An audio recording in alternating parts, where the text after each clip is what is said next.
everyone, welcome to Race Education. അപ്പോൾ Onam exam ഒക്കെ കഴിഞ്ഞ് നിങ്ങൾ എല്ലാവരും സ്കൂളിലേക്ക് പോയിട്ടുണ്ട്. കുറേ കുട്ടികൾക്കൊക്കെ ആൻസർ ഷീറ്റ് കിട്ടിയിട്ടുണ്ട്. ഇനി ഒരുപാട് പേര് ആൻസർ ഷീറ്റിനായിട്ട് വെയിറ്റ് ചെയ്യുന്നുണ്ട്. അപ്പോൾ നിങ്ങളുടെ എക്സാം എങ്ങനെയായിരുന്നു ചോദിച്ചാൽ മാറിയ ഒരു ക്വസ്റ്റ്യൻ പാറ്റേൺ ആയിരുന്നു അല്ലേ? അപ്പോൾ അതിനെക്കുറിച്ചും അതുപോലെ തന്നെ ഈ ഒരു എക്സാം ടഫായിട്ടുള്ള എഴുതി ടെൻഷൻ അടിച്ചിരിക്കുന്ന കുട്ടികൾക്ക് വേണ്ടിയിട്ടും കുറച്ച് കാര്യങ്ങളൊക്കെ പറഞ്ഞു തരാൻ വേണ്ടി നമുക്ക് ജിപ്സ മിസ്സിനെ കൂടെ സ്വാഗതം ചെയ്യാം. മിസ്സേ വരൂ. Hi dears, welcome to race education. അപ്പോൾ നമ്മളിപ്പോൾ എക്സാം എഴുതി കഴിഞ്ഞു. കുറേ പേർക്ക് അത് ടഫായിട്ടായിരിക്കും ഫീൽ ചെയ്തിട്ടുണ്ടാകുക. നമ്മുടെ എല്ലാ ക്വസ്റ്റ്യൻസും നമ്മൾ നമ്മുടെ ലൈവ് ക്ലാസ്സുകളിൽ ഡിസ്കസ് ചെയ്തതാണ്, നമ്മുടെ മോർണിംഗ് ലൈവിൽ നമ്മൾ പറഞ്ഞതാണ്.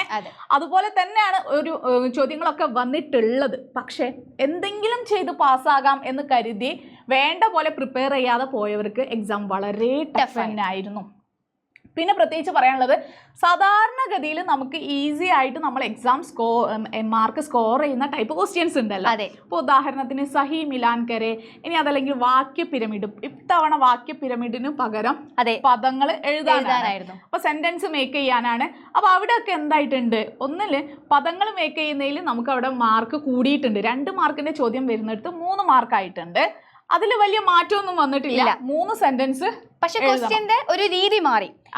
മുന്നേ ഉള്ളൊരു ക്വസ്റ്റ്യൻ പേപ്പറിൽ വാക്യ പിരമിഡ് കി പൂർത്തി കീജിയെ, പൂർത്തി കരെ അങ്ങനെയായിരുന്നു. അതുപോലെ തന്നെ ഇപ്പൊ എന്താണ് വാക്യ വിസ്താർ കരെ എന്നുള്ളത്. അപ്പൊ ക്വസ്റ്റ്യൻ മനസ്സിലായിട്ടില്ലെങ്കിൽ നിങ്ങൾക്ക് എഴുതാൻ പറ്റില്ല.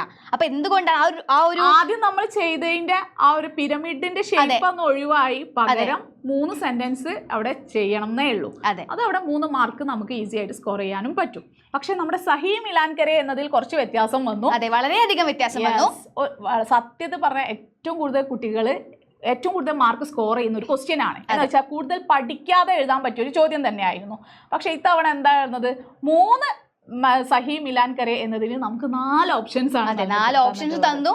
അവിടെ മാത്രം നമ്മൾ നോക്കിയാൽ പോരാ. ഒന്ന് തെറ്റിയാൽ സാധാരണ നമുക്ക് അടുത്തത് തെറ്റും. ഒന്ന് ശരിയായി കഴിഞ്ഞാൽ അടുത്തതും ശരിയാകുന്ന ആ ഒരു നമ്മുടെ ലക്കിയൊക്കെ അവിടെ മാറി നമ്മൾ നന്നായി വായിച്ച് മനസ്സിലാക്കി പാഠഭാഗത്തിന് എങ്ങനെയാണോ ആശയത്തിനനുസരിച്ച് യോജിക്കുന്നത് അങ്ങനെ തന്നെ നമ്മൾ പഠിച്ച് എഴുതുക മാത്രമല്ല, പിന്നെ അത് കൂടാതെ നമുക്കൊരു ബോക്സിൽ ഓപ്ഷൻസ് നൽകിയിട്ടുണ്ട്.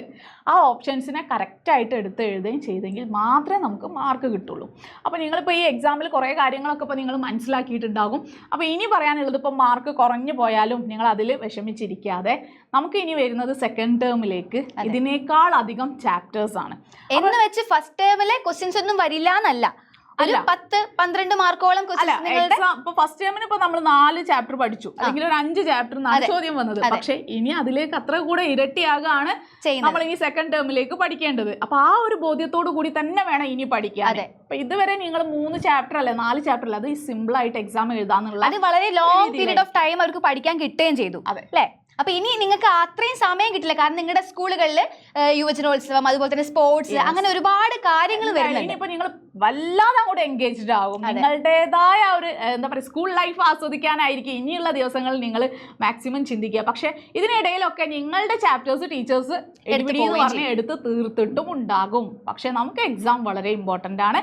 ഇതേ ടൈപ്പ് ക്വസ്റ്റ്യൻസ് തന്നെയാണ് നിങ്ങൾക്ക് ഇനി SSLCയിലും നിങ്ങൾ വെയിറ്റ് ചെയ്ത് നിൽക്കുന്നത്.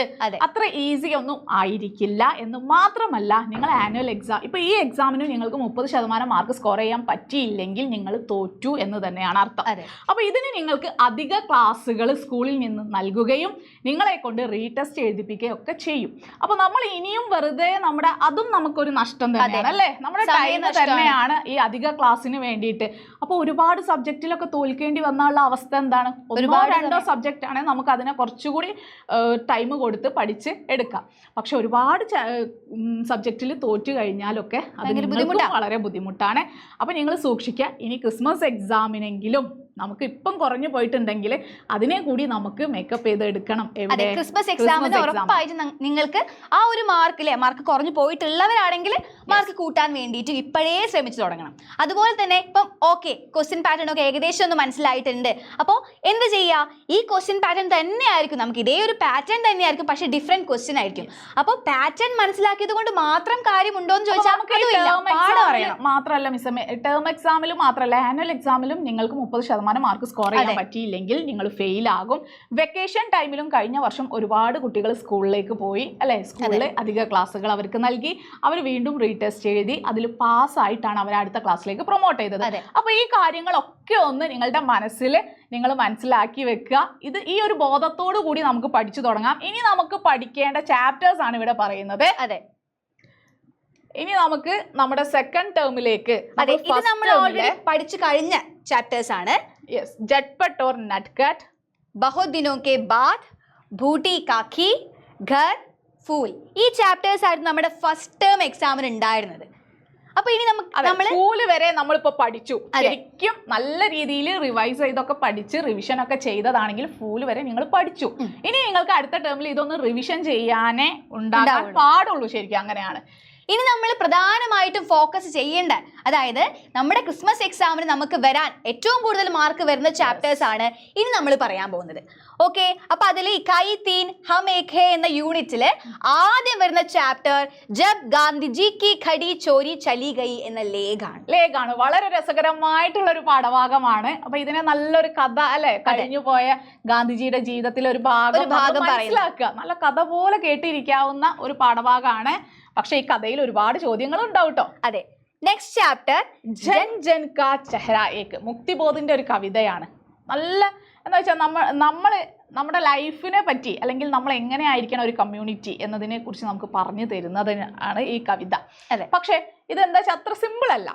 ഒരുപാട് വേർഡ്സ് നിങ്ങൾക്ക് പഠിക്കാനുണ്ട്. അതിൽ പെട്ടെന്നൊന്നും അത് മനസ്സിലാകില്ല. അത് നന്നായി വായിച്ചു നോക്കണം. ക്ലാസ്സുകൾ എത്ര തവണ നിങ്ങൾക്ക് ആ കവിത വായിച്ച് അർത്ഥം മനസ്സിലാക്കാൻ പറ്റുമോ അത്രയും തവണ നിങ്ങൾ വായിച്ചു നോക്കണം.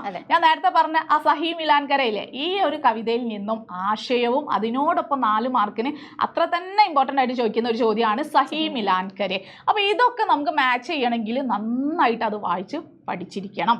ഓക്കെ, ഇനി നമ്മുടെ ഒരു 3rd യൂണിറ്റ് അവിടെ കഴിഞ്ഞിരിക്കുകയാണ്.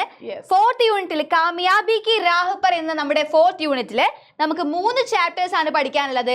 അതിൽ ആദ്യത്തെ ചാപ്റ്റർ ഫുട്ബോൾ കെ ദിൽ കാ രാജ എന്നുള്ള ഒരു ചാപ്റ്റർ ആണ്, ലേഖാണ്. അപ്പൊ അതിൽ നമുക്ക് ഏറ്റവും കൂടുതൽ നിങ്ങൾക്ക് എല്ലാവർക്കും ഇഷ്ടമുള്ള ഒരു കളിയാണല്ലേ ഫുട്ബോൾ എന്ന് പറയുന്നത്. അപ്പൊ ആ ഗെയിമിനെ കുറിച്ചും അതിൽ നിങ്ങളുടെ ഫേവറേറ്റ് പ്ലേയേഴ്സിനെ കുറിച്ചും അത് എടുക്കുമ്പോൾ മാത്രം ഭയങ്കര ഇൻട്രസ്റ്റ് ആണ്. പ്രത്യേകിച്ച് ആൺകുട്ടികൾ അവർ ഇങ്ങോട്ട് പഠിപ്പിച്ചു തരും ഫുട്ബോളിനെ കുറിച്ച് എന്നൊക്കെ. ഇനി അടുത്തതായിട്ട് നമുക്കുള്ളത് ഒരു ലോക കഥയാണ്. ഗർ പേഡ് ഓർ താരേ കി യാദ് എന്ന് പറയുന്ന ഒരു സഹോദരനും സഹോദരിയും അവരുടെ കഥയാണ് പറയുന്നത്. യുദ്ധം കാരണം മറ്റൊരു രാജ്യത്തിലേക്ക് ഓടി രക്ഷപ്പെട്ട കുട്ടികൾ തിരിച്ച് തങ്ങളുടെ വീട് അന്വേഷിച്ച് തിരിച്ചു പോവുകയാണ്. അപ്പോൾ ഈ തിരിച്ചു പോയിട്ട് അവർ വീട്ടിലെത്തിയോ ഇല്ലേ എന്നൊക്കെ എന്നുള്ളത് നമുക്ക് ചാപ്റ്റർ എടുക്കുമ്പോൾ പറയാം അല്ലേ. പക്ഷെ നിങ്ങൾ ഇതിനൊക്കെ നിങ്ങൾ രസകരമായി കണ്ട് പാഠഭാഗങ്ങൾ മനസ്സിലാക്കുക. എക്സാമിന് വേണ്ടി നമ്മൾ പഠിക്കുകയും ചെയ്യാം. അതെ, ഓക്കെ. നെക്സ്റ്റ് ചാപ്റ്റർ ഒരു കവിതയാണ്, കബ് തക് എന്ന ഒരു കവിതയാണ്. വളരെ ഇൻട്രസ്റ്റിംഗ് ആയിട്ട് കുഞ്ഞു കവിതയാണ് നിങ്ങൾക്ക് പഠിക്കാനുള്ളത്. അപ്പൊ ഇത്രയും ചാപ്റ്റേഴ്സ് ആണ് നിങ്ങൾ ക്രിസ്മസ് എക്സാമിനേക്ക് വേണ്ടി ഫോക്കസ് ചെയ്യേണ്ടത്. അപ്പൊ നേരത്തെ തന്നെ നമുക്ക് ആനുവൽ എക്സാമിലേക്ക് 2 ചാപ്റ്ററേ ഉള്ളൂ. ഇനി വരുന്ന ഈ 5 ചാപ്റ്ററുകൾ നിങ്ങൾ നന്നായി പഠിച്ചു വെക്കാം. അപ്പൊ ഈ ഫസ്റ്റ് ടേം പഠിച്ചു, സെക്കൻഡ് ടേമും പഠിച്ചു. ഓരോ ടേമിൻ്റെ ആ കറക്റ്റ് ടൈമിൽ പഠിച്ചു കഴിഞ്ഞാൽ കഴിഞ്ഞു, വലിയ ഭാരം ഇല്ല എക്സാം. അപ്പൊ കൂടെ എന്തും കൂടെ ചെയ്യണം. നിങ്ങൾ ഈ പാഠങ്ങൾ പഠിക്കുന്നത് കൂടെ തന്നെ നിങ്ങൾ നിങ്ങളുടെ സ്കൂളിലെ സ്പോർട്സിലും അതുപോലെ തന്നെ യുവജനോത്സവത്തിലും ഒക്കെ പാർട്ടാവുക. അങ്ങനെ എല്ലാത്തിലും നിങ്ങൾക്ക് എല്ലാ ഭാഗത്തും നിങ്ങൾ തിളങ്ങി നിൽക്കാൻ വേണ്ടി നിങ്ങൾ എന്ത് ചെയ്യണം, ഒരു പാർട്ട് അവിടെ മാറ്റി വെച്ചുകൊണ്ടാവരുത്, പഠനം അവിടെ മാറ്റി വെച്ചുകൊണ്ടാവരുത് ഇതിലൊക്കെ പങ്കെടുക്കുന്നത്. അപ്പോൾ എല്ലാം കൂടെ ഒരുമിച്ച് കൊണ്ടുപോകാൻ നിങ്ങൾ ശ്രദ്ധിക്കണം. അപ്പോൾ ഈ പാഠഭാഗങ്ങളൊക്കെ ഇനി നമുക്ക് ഒരുമിച്ച് പഠിച്ചു തുടങ്ങാം അല്ലേ. ഇനി നമുക്ക് കുറച്ച് സമയമേ ഉള്ളൂ. അപ്പോൾ നിങ്ങൾ ചെയ്യേണ്ടത് മിസ് പറഞ്ഞ പോലെ നമ്മുടെ ഓരോ ലൈവ് ക്ലാസ്സുകളും അറ്റ്ലീസ്റ്റ് നിങ്ങൾ ഒരു 1 അവർ നമ്മുടെ ലൈവ് ക്ലാസ് നിങ്ങൾ അറ്റൻഡ് ചെയ്യുക. ആ ദിവസങ്ങളിൽ എടുത്തത് അന്ന് തന്നെ പഠിക്കുക. അത്രയും ചെയ്താൽ തന്നെ നിങ്ങൾക്ക് എക്സാമിന് ഷുവറായിട്ടും നിങ്ങൾക്ക് ഫുൾ മാർക്ക് സ്കോർ ചെയ്യാൻ സാധിക്കും. അപ്പോൾ നമുക്ക് ഒരുമിച്ച് പഠിച്ചു തുടങ്ങാം. റേസിനോടൊപ്പം നിങ്ങളുടെ ഫ്രണ്ട്സിനൊക്കെ വീഡിയോ ഷെയർ ചെയ്യുക, വീഡിയോ ലൈക്ക് ചെയ്യുക. ഇനിയും സബ്സ്ക്രൈബ് ചെയ്തില്ലെങ്കിൽ ചാനൽ സബ്സ്ക്രൈബ് ചെയ്യുക. Okay, bye.